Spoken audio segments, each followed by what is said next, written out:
16절 보겠습니다. 누가 사람 없는 땅에 사람 없는 광야에 비를 내리며 하나님만이 비를 주십니다. 은혜를 베푸신다는 것입니다. 하나님만이 우리에게 비를 주시되 사람에게 은혜를 베푸실 분은 하나님밖에는 없다는 것입니다. 은혜라는 것은 받을 수 있는 자격이 있어서 받는 것이 아니라 받을 수 없는, 갚을 수 없는 것을 갚아주고 받을 수 없는 것을 받게 하시는 것이 은혜입니다. 하나님께서는 비가 땅에 내리는 길을 고안하셨고 하나님이 준비하셨던 것입니다. 하나님은 물이 범람하지 않도록 길을 나누셨습니다. 그래서 땅은 땅대로 또 물은 물대로 가두신 것입니다. 하나님이 그렇게 하셨기 때문에 지금 물이 범람하지 않는다는 것입니다. 하나님께서는 이와 마찬가지로 은혜가 하나님의 백성에게 닿을 수 있는 길을 만들어 주셨던 것입니다. 그래서 이와 마찬가지로 은혜가 하나님의 백성들에게 언제나 닿을 수 있는 길을 하나님이 만드셨다. 그래서 하나님은 물방울을 조성하여 모든 풀 잎사귀에 이슬이 맺히도록 하시는 것처럼 모든 믿는 자에게 각기 다른 은혜의 분량을 하나님이 그들에게 필요한 대로 우리 인생의 성정에 맞는 대로 주신다는 것입니다. 그래서 하나님은 또한 힘을 조절합니다. 그래서 비를 부드럽게 목초지를 파괴하지 않도록 보슬보슬 내리기도 하시고 그렇게 하십니다. 그래서 이렇게 보슬보슬 내려가지고 그 초목들이 무성하게 만드시는 분이십니다. 은혜도 적당한 방법과 분량으로 저와 여러분들에게 내리게 되는 것입니다. 확신과 믿음도 성량에 따라서 하나님은 그 성량에 따라서 사람들에게 보내주시는 것입니다. 이것은 하나님이 능력으로 늘 붙들고 계시기 때문입니다. 그래서 하나님은 그 의지에 따라서 땅에 비를 주시고 또한 그렇게 하나님의 사람들에게 은혜를 베푸신다는 사실을 우리에게 알려주고 있습니다. 그리고 비와 은혜는 인간의 의지와는 상관없이 내리게 됩니다. 비가 왔으면 안 오게 됩니다. 비가 그만했으면 그것도 우리에게 원하지 않습니다. 그래서 하나님은 인간의 의의와 상관없이 비와 은혜를 베푸신다는 것입니다. 그래서 은혜는 인간의 생각을 고려하지 아니하고 기다리지도 않습니다. 사람이 없는 곳에도 비가 내리는 것처럼 대중이 아닌 곳에서도 하나님의 은혜는 각 사람들에게 필요한 대로 하나님이 원하시는 시간에 우리에게 내려주시는 것입니다. 그래서 하나님께서 내리시는 은혜는 사람들의 상호 협동이 결코 아니라는 것입니다. 그것은 미가서 5장 7절에 기록한 대로 사람을 기다리지 아니하며 인생을 기다리지 아니할 것이다 라고 말씀하고 있습니다. 기도하는 사람들에게도 아닙니다. 초목이 비를 부르지 않아도 언제나 비는 때에 따라서 내리게 됩니다. 그리고 찾는 자의 간절함도 아닙니다. 비는 버려진 땅에도 어김없이 내리게 됩니다. 우리가 거의 기대하지 않았던 곳에도 비는 내리게 됩니다. 비는 흔적도 없는 곳에도 내리고 심지어는 황폐한 광야에도 비는 내리게 됩니다. 그래서 하나님의 은혜도 그렇게 지금까지 복을 받지 못했던 심령에도 하나님의 은혜가 찾아오게 된다는 것입니다. 많은 사람들이 교회에 나와서 하나님의 말씀을 듣는데도 맹송한 그런 심령에도 언젠가는 하나님의 은혜가 내려질 때에는 눈물이 뚝뚝 쏟아지고요. 하나님을 향하는 감격과 감사와 찬양이 막 우러나게 되어 있습니다. 그러므로 하나님은 그렇게까지 하나님이 하신다는 것입니다. 그래서 이 하나님의 은혜는 보상할 것이 전혀 없이 은혜를 갚지 못할 그런 곳에 하나님이 그렇게 내려주시는 것입니다. 많은 사람은 원래 사막과 같이 늘 메말라 있습니다. 여러분들이 음식을 잘 먹고 얼굴은 번들이 할지 모르지만은 오늘 영혼이 메말라 있는 사람들의 모든 사람들의 실정을 우리에게 가르쳐 주고 있습니다. 그래서 희갈이 끝이 없어 보이는 곳에도 그러나 하나님의 은혜는 옥토가 될 수 있도록 하나님이 그 메마른 심령에도 은혜를 베푸시는 것입니다. 자, 어떤 경우에는 대양과 같은 은혜를 필요로 하는 것도 있습니다. 그렇지만 하나님께서는 그 모든 요구를 다 들어주시는 분이에요. 그러나 참된 은혜는 감사하는 마음으로 기쁨과 영광을 하나님께 돌리는 곳에 은혜가 내려지는 것입니다. 이러한 비는 생명에 있어서 가장 가치를 두게 되죠. 비는 생명이 있습니다. 그리고 자랄 수 있는 씨가 있고 식물의 활기가 있고 거기에 꽃이 있어서 기쁨이 되어지는 것입니다. 그래서 예수님을 믿고 회개하기 시작하고 믿고자 하는 자들에게는 하나님의 은혜가 내릴 때에 그들의 마음이 곧 살아나는 것입니다.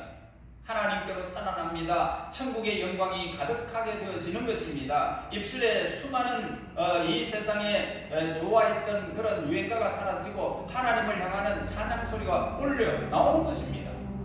비는 발전의 원인이 되기도 합니다. 희망의 씨앗은 강한 믿음을 자라나게 하는 것입니다. 감정의 씨앗들은 사랑에서 삭신하고 자라나서 하나님께 인정받는 열매로 나타나게 되어지는 것입니다. 그리고 비는 어떻습니까? 생명을 건강하고 생기 있게 만드는 원인도 되어집니다. 그래서 은혜도 마찬가지입니다. 비는 아름다운 꽃의 색깔과 향기를 만들어내는 것입니다. 만약에 비가 없다면 꽃은 시들어버리고 향기는 시들어버립니다. 아무것도 할 수가 없습니다. 새로워진 자연이 충분히 자라는 것은 하나님의 은혜에 의한 것입니다. 그래서 하나님은 이로 말미암아 얼마나 기뻐하시는지 모릅니다. 매우 기뻐하십니다. 그래서 오늘 이 자리에 하나님의 말씀을 듣고 기뻐할 내 마음이 막 그냥 기쁨이 내 속에 온다는 것은 하나님의 기쁨이 그에게 임했다는 것입니다. 여러분, 우리는 은혜를 주시는 하나님의 주권을 인정하는 것입니다. 그래서 은혜를 얻고자 하나님께 늘 기도해야 되겠죠. 하나님, 나는 받을 것 없지만 오늘 이 시간도 예배 중에 하나님의 은혜가 내게 임하기를 원합니다 라고 해야 하는 것입니다. 비록 우리가 불무지같이 메말라 있다 할지라도 하나님의 은혜가 우리에게 오기를 바라야 된다는 것입니다. 우리가 하나님의 은혜를 받는 일상적인 방법에서 멀리 떨어져 있었다 할지라도 관계는 없습니다. 내가 받을 수 없는 메마른 땅과 같은 광야라도 관계가 없습니다. 하나님은 우리의 기도와 기다림 속에서 하나님은 보시면서 우리에게 은혜를 베풀 자에게 은혜를 베푸시는 것입니다. 자, 28절 보세요. 비에게 아비가 있느냐? 이슬 방울은 누가 낳았느냐라고 질문하고 있습니다. 자, 이슬이라는 것은 뭡니까? 대기에서 지상에 멀리 떨어지는 습기를 말하고 있습니다. 대기에서 이렇게 지상에서 이렇게 떨어져 있는 그런 공간을 말하고 있죠. 낮 동안은 지상은 빛을 받고 열을 보내지만 해가 지고 나면 어떻습니까? 더 이상 빛을 받지 않습니다. 그러니까 한동안 받았던 열을 계속 내보내게 되는데 풀, 그리고 꽃, 잎사귀, 이 동은 잠시 후가 되면 냉각되어져 버립니다. 햇빛만 떨어져 버리면, 햇빛만 없으면 냉각되어지죠. 그러나 대기는 어떻습니까? 대기만은 아직 낮의 열기가 남아있는 것입니다. 그래서 저녁이 되고 추워질수록 대기는 지상에 착 부착되어지죠. 그래서 모든 대기가 지상에 이렇게 다 부착되어질 때에 그 부착되어지는 것이 이슬이라는 겁니다. 이슬. 그래서 하나님의 섭리는 얼마나 신기하고 지혜롭느냐 말입니다. 이슬의 효과는 우리가 서로에게 발휘하는 영향력 같은 것들입니다. 그래서 이슬은요, 굉장한 힘을 가지고 있어요. 어떤 나라에는 식물의 대부분이 수분 흡수를 이슬에만 의존하는 곳도 있다고 합니다. 예를 들면 사막 같은 곳이죠. 자, 그리고 이 이슬은 아주 조용합니다. 서로에게 끼치는 영향력도 이와 같이 조용하게 나타나게 된다는 것입니다. 일출이라든지 눈이 내리는 것, 식물들이 자라는 것에도 그 소리는 들리지가 않는 것입니다. 우리의 영향력도 매 시간 우리에게서 소리 없이 다른 사람에게 전달되고 있다는 사실을 잊어서는 안 되는 것입니다. 하나님의 은혜가 우리에게 임하는 것도 우리에게 소리 없이 전달되지만 내 삶에서 수많은 사람들에게 영향을 주는 것도 소리 없이 전달된다는 사실을 우리는 알아야 됩니다. 그러나 힘이 굉장하다는 것입니다. 이 힘이 또한 이스라엘은 매우 값진 것이라는 것입니다. 이삭이 그의 아들에게 마지막으로 축복할 때에 그는 이렇게 하나님께 그 아들에게 축복기도 합니다.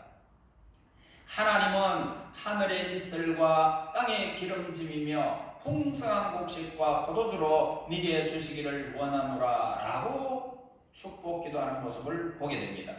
선이란 말보다는 더 조용한 영향력에서 나타나게 되더라는 것입니다. 그리고 꼭 이제는 꼭 기억할 것이 있습니다. 이슬이 곧 지나가 버린다는 것을 우리는 꼭 기억해야 됩니다. 이슬은요, 햇빛이 뜨면은 이슬은 싹 말라버립니다. 저 꽃과 초목이 이슬을 흡수하지 않으면 곧 이슬은 사라져버린다는 것입니다. 마찬가지로 우리에게 끼치는 영향력도 하나님의 은혜가 임할 때 순종하지 않으면 곧 그 은혜가 사라져버린다는 것입니다. 우리는 본문을 통하여 하나님에 대한 직접적인 지식과 간접적인 지식 사이에 커다란 차이점이 있다는 것을 발견할 수가 있습니다. 먼저 하나님에 대한 이 간접적인 지식입니다. 하나님에 대한 이 간접적인 지식은 매우 보편적이다라고 할 수 있습니다. 그리고 하나님께 대한 간접적인 지식은 영적으로 볼 때에 진정한 가치가 없다는 것입니다. 즉 그러한 지식에는 참다운 도덕적인 가치가 결여되어 있다는 것입니다. 하나님에 대한 이 간접적인 지식이 우리 영혼에게 끼치는 영향은 만물을 따뜻하게 해주고 생명을 주는 태양 강선에 비유해 볼 때에 차갑고 죽어있는 달빛과 같다는 것입니다. 간접적인 요소는 욥은 욥기서 42장 5절에서 이렇게 말합니다. 내가 죽게 대하여 키로 만들어 쌌는데 이제는 눈으로 봅니다 라고 고백을 하고 있습니다. 즉 다시 말해서 하나님에 대하여 귀로 들었던 간접적인 지식만을 소유했는데 욥이 하나님의 계시를 통하여 하나님에 대한 직접적인 지식을 눈으로 보았다 이렇게 고백을 하고 있습니다. 그와 같은 하나님의 계시를 통하여 하나님에 대한 이 직접적인 지식을 소유하게 된 욥과 세 친구들은 하나님 앞에서 자기의 의를 드러내지 못하고 침묵했다는 것입니다. 그들은 단지 하나님에 대하여 간접적인 지식을 소유했을 때는 그들은 오랜 논쟁을 막 벌일 수밖에 없었던 것입니다. 그러나 직접적으로 하나님이 폭풍 가운데 임재하셔서 하나님을 눈으로 보고 그리고 체험했을 때에 그들은 아무 말도 하나님 앞에 할 수가 없었습니다. 그러나 그들이 창조주 하나님의 대면하여 보고 난 후에는 그들의 논쟁의 끝이 끝나고 말았던 것입니다.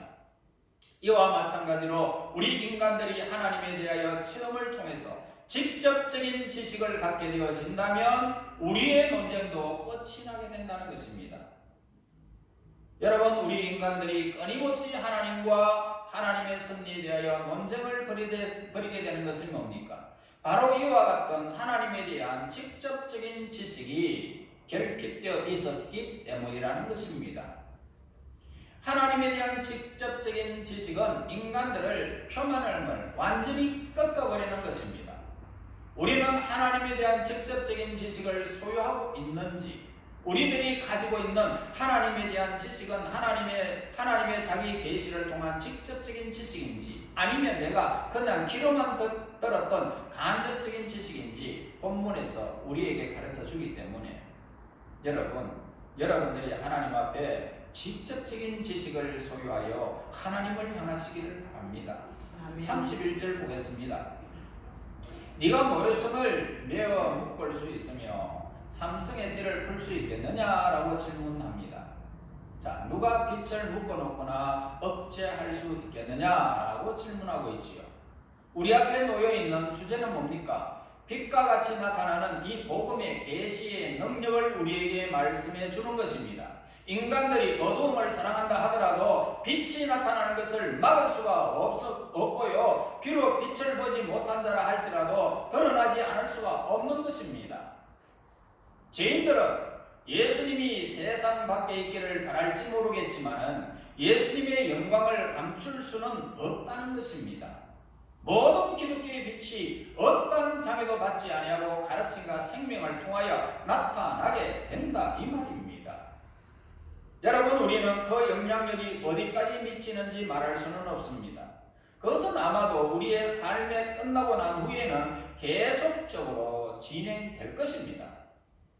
오늘날 아니고 청교도들 뿐만 아니고 세상에 아담으로부터 수많은 사람들이 어마어마한 사람들이 오고 갔습니다.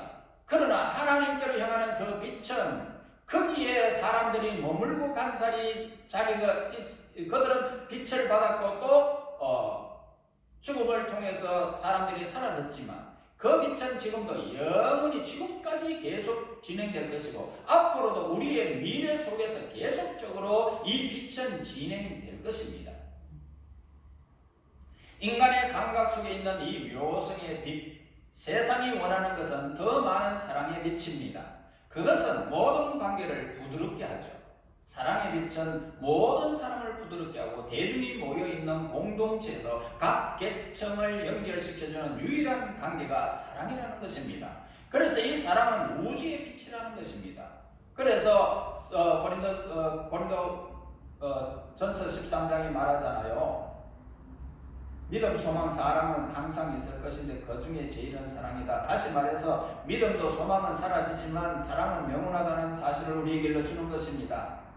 그래서 묘성의 빛은 인간의 세계에서 사랑이라는 것입니다. 그래서 사랑이라는 결코 무력하지 않습니다. 사랑의 승리에 대해서 결코 회의적일 수도 없는 것입니다.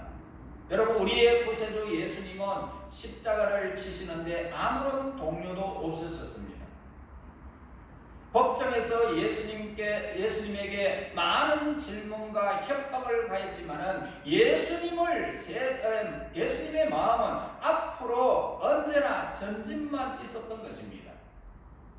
이제는 죄와 죽음과 슬픔이 결코 예수님을 세상 밖으로 내보낼 수가 없게 된 것입니다. 빛은 죽지도 않고 빛은 사라지지도 않는 것입니다. 그래서 성경에서 하나님은 빛이시라, 그에게는 어두움이 조금도 없으시니라. 여러분, 기획자들이 종교개혁 시에 세상에 끼쳤던 영향들은 결코 사라지지 않는 것입니다. 이론이나 교회법으로 사람들을 묶을 수는 없지만 예수님을 닮은 새롭게 된 영혼을 결코 묶을 수 없다는 것입니다. 여러분, 그것을 기록한 저자보다도 훨씬 오랫동안 남게 되어집니다. 옛날에 누가 죽었지만 그 글은 계속적으로 미래에 계속 남아 있습니다. 공을 쌓은 사람들은 역사가 지나가도 오랫동안 생생하게 남아 있는 것입니다. 어느 누구도 개인이 가진 묘성의 향기로운 영향력을 막을 수가 없다 이 말입니다. 그래서 묘성은 성운이고 일곱 개의 별의 군단을 이루고 있습니다. 그래서 천문학상 타우러스 자에 나타나고 있는 그 모습을 나타내기 때문에 봄에 예표한다라고 봄의 예표나 아니면은 봄의 징조다라고 그렇게 불리우고 있는 것입니다. 그래서 묘성은 성운이고 7개의 별의 군단입니다. 히브리 영어로 이 뜻은 미를 나타내는 말인데, 다시 말해서 오늘 이 본문에서 네가 봄을 강제로 앞으로 당길 수 있으며 굳은 겨울을 돌연히 깨뜨릴 수 있겠느냐? 인간에게 그렇게 질문하고 있단 말입니다. 나 하나님만 하지 않느냐? 인간들은 하나님의 이 하늘의 섭리를 마음대로 선택하여 계절을, 자연 법칙을 이렇게 앞당기거나 늦출 수 없다라고 우리에게 가르쳐 주는 것입니다. 여러분, 우리는 전능하신 하나님 앞에 우리의 절대적인 무능력을 인정해야 되는 것입니다.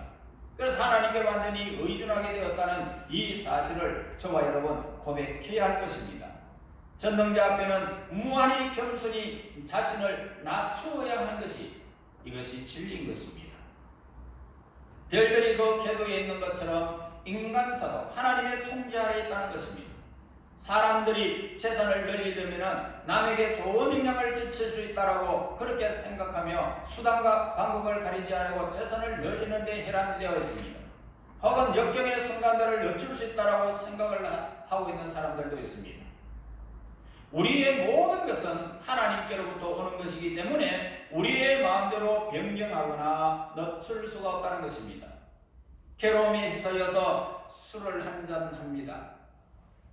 약물을 투입합니다. 그렇다고 해서 그 괴로움이 앞당이기나 멀어지기나 그냥 내가 마음대로 할 수 있느냐? 아니더라 말입니다. 술을 깨고 나면 더 괴롭고 약물을 깨고 나면 더 괴로운 심령이 우리 인생이다 말입니다. 오면은 그냥 우리는 받아들일 수밖에 없습니다. 그래서 하나님께서 원하셔서 우리에게 역경을 제거시킬 때만 우리에게는 만족함과 평안함이 우리에게 임하는 것입니다. 세상이 주지 않습니다. 기쁩니다. 그리고 슬픔이 교차합니다. 즐거움과 고통이라는 것은 모두가 하나님의 명령 따라 오고 간다는 사실을 우리는 잊어서는 안 될 것입니다. 인정하시면 됩니다. 하나님, 나에게 고통이 있습니다. 슬픔이 있습니다. 그러나 바뀔 줄 믿습니다. 기다리겠습니다. 이게 하나님의 백성들의 겸손이라는 것이죠. 겸손. 인간은요, 자유롭고 지적인 피조물이기 때문에요, 자신의 성격과 행동으로 운명이나 행운을 얻고 변형시킬 수 없다라는 사실을 우리는 알아야 됩니다. 그러나 인간이 그렇게 할 수 있는 것은 하나님이 주신 섭리의 법칙에 맞추어서 조화시켜야만이 우리가 가능해지는 것입니다. 그러므로 우리를 시험하기 위해서 준비된 여러 가지 다양한 섭리를 우리가 개선시켜 나가기 위해서는 우리가 신중해야 하고 충실해야 한다는 것은 우리에게 있어서 얼마나 중요한 일인지 저와 여러분 알아야 하는 것입니다. 신중해야 됩니다. 충실해야 됩니다. 우리가 본문을 더욱 세밀히 관찰해 보면 우리가 무지하며 약하다는 분명한 사실과 우리가 절대적으로 하나님께 의존된 존재라는 사실을 우리는 찾아볼 수가 있습니다. 인간은 스스로 지약의 사슬을 풀 수 없습니다. 그리고 죄를 용서하시는 자비를 억지로 얻어 빛나는 삶을 살 수 있겠느냐 이 말입니다. 하나님만이 우리의 범죄를 용서하실 수 있는 것입니다. 이 죄악을 용서하시기 위해서 하나님은 하나님의 독생자 예수님을 성육신하게 하시고 고난을 당하게 하시고 십자가에서 죽임을 당하였던 것입니다. 이것은 또한 인간의 지혜가 죄를 사하는 일에 완전히 무능력하고 쓸모없는 것임을 우리에게 가르쳐주고 있는 것입니다.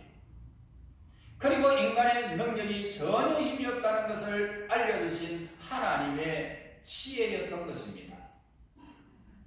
예수님이 아니면 우리는 이 세상에서 존재할 가치가 없습니다. 예배도 아무런 가치가 없습니다. 그러나 예수님이 있기 때문에 우리는 존재할 가치가 있는 것이고 죄의 문제를 해결했고 천국의 영광이 우리에게 이루어졌고 하나님의 자녀의 권세를 받았기에 예수님이 오셔서 그 나라에 영접되어지는 하나님의 백성들이 된 것입니다. 얼마나 행복합니까? 이 세상이 다인 것처럼 살아가는 인생이 되지 마시고 하나님께 늘 소망을 둔 자가 하나님의 지혜를 가진 사람입니다. 삼승의 띠라고 말씀하고 있습니다. 이 별은 천체의 가장 아름다운 별 중에 하나입니다. 밤하늘을 주의 깊게 살펴본 사람들이라면 누구나 그렇게 삼성을 보면서 생각할 것입니다. 그 모양은 거대한 인간의 모습과 닮았습니다. 하나님이 욥과 대화하시면서 이 삼성을 예로 든 것은 이 삼성은 세계 어디에서나 볼 수 있기 때문이라는 것입니다. 여러분, 성경은 세계적으로 읽히도록 의도된 것이기 때문에 성경을 읽는 자가 어디에 있더라도 적절한 계절에 밤하늘에 나가기만 하면 이 삼성을 발견할 수 있게 된다는 것입니다. 누구든지 하나님의 말씀을 듣고자 하면 하나님은 그들에게 임재하셔서 하나님의 빛을 그들에게 비추기를 원한다는 것입니다. 남녀노소 할 것 없습니다. 여러분, 그때 그는 이 삼성이 하나님의 신비를 욥에게 말씀하기 위해서 특별히 하나님께서 준비하셨음을 암시해 주는 것이구나 라고 우리는 삼성을 보며 이야기해야 됩니다. 그때 그는 더 이상 막연하고 뚜렷하지 못한 생각을 마음속에 가질 수가 없게 될 것입니다. 그때에 그는 능력 있는 하나님의 살아계심을 전 우주를 통해서 분명히 느낄 수가 있게 될 것입니다. 그리고 하나님께서 헌신하겠다는 감정이 더 깊어지고 강해지는 것입니다. 오리온의 띠를 이루고 있는 이 세계의 별은 그 형태가 바뀐 적이 한 번도 없습니다. 이는 만물이 끊임없이 변하는 중에도 하나님은 결코 변치 않는다는 이 표식을 지금 욥에게, 저와 여러분들에게 이 말씀을 통하여 우리에게 하시는 것입니다. 한 번도 이 삼성이, 오리온의 별자리, 삼성의 별자리가 이 자리에서 떨어진 적이 있느냐? 다시 말씀, 나는 여호와 하나님, 변함이 없으신 하나님이심을 우리에게 가르쳐 주는 것입니다. 최고의 예표를 우리에게 제공해 주는 이 표시를 오늘 저와 여러분, 무능하여 너희들은 은혜 받을지 못할지라도 내가 은혜를 줄 자에게 은혜를 내가 줄 것이다. 말씀의 언약을 한 것은 내다. 그러니까 너희들은 겸손히 인정하고, 그리고 너희의 삶에서 나를 인정하면 내가 너를 높일 것이고, 너희의 삶을 주관하실 것이고, 빛을 비출 것이고, 너희의 삶을 능가할 사람들이 없도록 내가 만들어주겠다는 것입니다.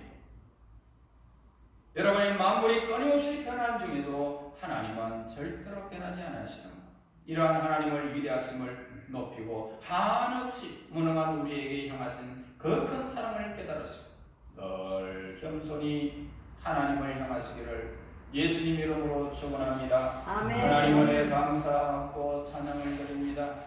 오늘도 무능하고 연약한 저희들에게 하나님이여, 오늘도 여전히 이 자리에 임재하셔서 빛으로 오신 주 예수님을 바라보게 됨을 감사합니다. 이 예배 중에 머무시는 우리 하나님, 변함없이 우리 예배를 받으시는 우리 아버지 하나님, 오늘도 우리 하나님의 백성들의 예배를 받으시고 하나님이여 기뻐하시기를 원합니다. 하나님이여, 오늘도 우리에게 향하신 그 큰 사랑을 깨달아 늘 겸손하며 하나님을 향할 수 있도록 인도하여 주시옵소서. 예수님 이름으로 기도하옵나이다. 아멘. 아멘. 492장입니다.